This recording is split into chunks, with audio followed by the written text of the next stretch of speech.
एक मुलाकात ऐसी शख्सियतों के साथ जिन्होंने दिया है अपने जीवन को एक नया मुकाम। रूबरू कराएंगे ऐसी कुछ हस्तियों के साथ एक खास शख्सियत के साथ मुलाकात जयदेव पटेल के साथ नंबर 1 इंडिया न्यूज पर रात। नमस्कार व्यूअर्स, मैं हूं जयदेव पटेल और आप देख रहे हैं नंबर 1 इंडिया न्यूज। आपका एक बार फिर स्वागत है एक खास शख्स के साथ मुलाकात प्रोग्राम में। आज हमारे साथ खास मेहमान है भारत सरकार में आवास और शहरी मंत्रालय के राज्य मंत्री कौशल किशोर। कौशल किशोर जी, आपका बहुत बहुत स्वागत है आज हमारे प्रोग्राम में। कौशल किशोर जी, आपसे हमारा पहला सवाल है कि आज उत्तर प्रदेश में जो एमएलसी चुनाव हुआ इसको लेकर क्या कहेंगे आप? एमएलसी के जो चुनाव हो रहे हैं उसमें आज 27 सीटों पर चुनाव हो रहा है जी।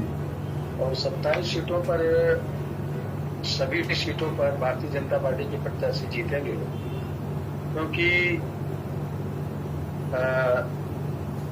जनता जो है डेवलपमेंट चाहती है, विकास चाहती है। जो लोग डेवलपमेंट और विकास के सवाल पर वोट दे रहे हैं वो भारतीय जनता पार्टी को वोट दे रहे हैं। पहले विधानसभा में भी वोट दे चुके हैं और अब एमएलसी के चुनाव में भी वोट दे रहे हैं। तो निश्चित तरीके से बीजेपी की ही सीटें जीतेंगी और इससे जो है विधान परिषद में उनको कोई बहुमत मिलेगा। कौशल किशोर जी, समाजवादी पार्टी का कहना है कि धन बल मशीनरी का प्रयोग कर धांधली की गई है चुनाव में। देखिए, समाजवादी पार्टी अभी जब 2022 में जब विधानसभा के चुनाव हुए तब उसमें वोटिंग मशीन बचाते रहे और गिनती के बाद जो है ईवीएम मशीन पर भी उन्होंने सवाल उठाने शुरू कर दिए। अब इसमें क्या धन बल का यूज हो रहा है और क्या प्रशासनिक उसका दुरुपयोग हो रहा है, ये हमेशा समाजवादी पार्टी सरकार में अपनी सरकार में करती रही है, इसलिए वो ब्लेम लगाने का काम कर रही है। हमारी पार्टी लोकतंत्र पर विश्वास करती है, इसलिए 9 सीटों पर निर्विरोध लोग चुने गए और 27 सीटों पर चुनाव हो रहे हैं। तो जिन 27 सीटों पर चुनाव हो रहे हैं सब जो लोग वोटर हैं अपनी मर्जी से वोट देने का काम कर रहे हैं और भाजपा को वोट देने का काम कर रहे हैं। किसी भी प्रकार का ना धन बल का और ना जो है प्रशासन के बल का कोई भी उपयोग नहीं हो रहा है। अपने आप लोग जाकर के भाजपा को वोट देने का काम कर रहे हैं और इससे विपक्ष घबराया हुआ है और समाजवादी पार्टी घबराई हुई है, जिससे वो उन्हीं के बयानबाजी करते हैं। कौशल किशोर जी, सामाजिक समरसता पखवाड़ा चल रहा है, भाजपा मना रही है। आपका एक महत्वपूर्ण मंत्रालय है, इस मंत्रालय की तरफ से अब तक कितने लोगों को खासकर उत्तर प्रदेश में मकान मुहैया कराए गए हैं? उत्तर प्रदेश के अंदर ही नहीं, पूरे देश के अंदर जो लोग थे आवास के डिमांड करने वाले लोग, उनकी संख्या लगभग 1 करोड़ 15 लाख से ज्यादा थी। और जितने भी लोगों ने डिमांड किया उन सभी लोगों के आवास जांच के बाद जो सही पाए गए, वास्तव में पात्र पाए गए, उन सब लोगों को मंजूर कर दिए गए, जिसमें अधिकांश बन गए। जो शेष रह गए हैं अभी ये साल पूरा कंप्लीट होने पर बन जाएंगे, उन लोगों को आवास मिल जाएंगे। तो एक लोगों को आवास, शौचालय, जरूरत की चीजें उपलब्ध कराने का काम तो हमारी सरकार, मोदी जी की सरकार कर ही रही है और पूरे देश में लोगों को मुफ्त में राशन भी देने का काम अभी 30 सितंबर तक फिर आदरणीय मोदी जी ने बढ़ा देने का काम किया है। 6,000 रुपए साल किसानों के खाते में किसान निधि के सम्मान में जा रहा है।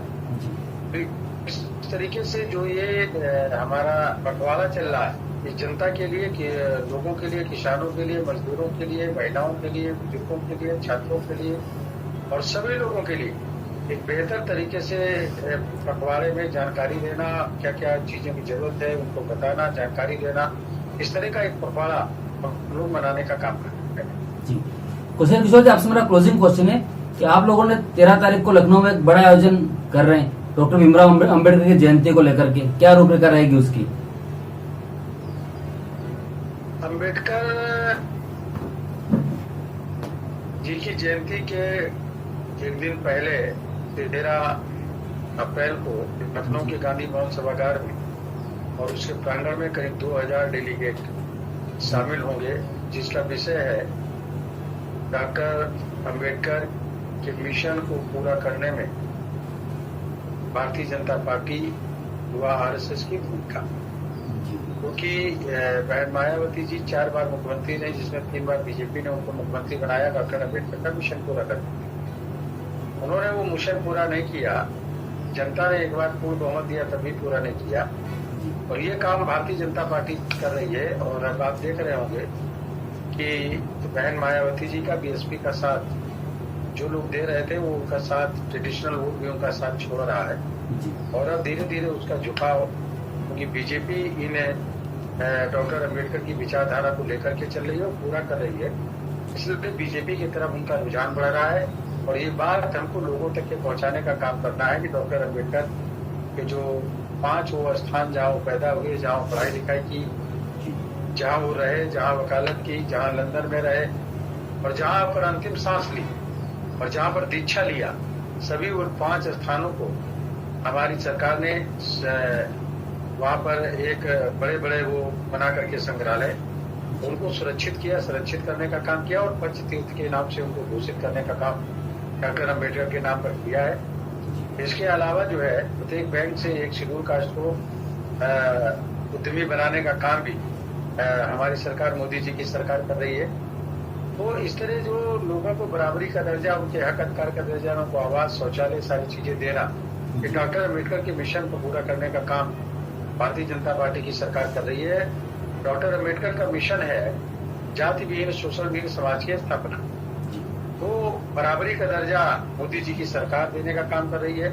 और जाति विहीन समाज की स्थापना के लिए जो राष्ट्रीय स्वयंसेवक संघ है, वो अपने संगठन में जातीय सूचक टाइटल नहीं लगाते हैं, जिसलिए जाति विहीन समाज की का वो संगठन है। और वो संगठन जो है धीरे धीरे लोगों को जातियों से अलग करके एक समुदाय, इंसान का समुदाय बनाने का प्रयास लगातार जो कर रहे हैं संघ के लोग, वो डॉक्टर के अम्बेडकर के मिशन को पूरा करने का काम कर रहे हैं। इसलिए इस भूमिका पर 13 अप्रैल को एक बड़ा कार्यक्रम, वैचारिक विशाल सम्मेलन लखनऊ के गांधी भवन सभागार में पारक महासंघ के द्वारा आयोजित किया जा रहा है, जिसमें भारतीय जनता पार्टी के कोई वरिष्ठ लीडर भी आएंगे और संघ के भी कोई वरिष्ठ अधिकारी आएंगे जो अपने विचारों को रखेंगे। जी, कुशल किशोर जी, आपने हमारे लिए समय निकाला, उसके लिए आपका बहुत बहुत धन्यवाद। धन्यवाद।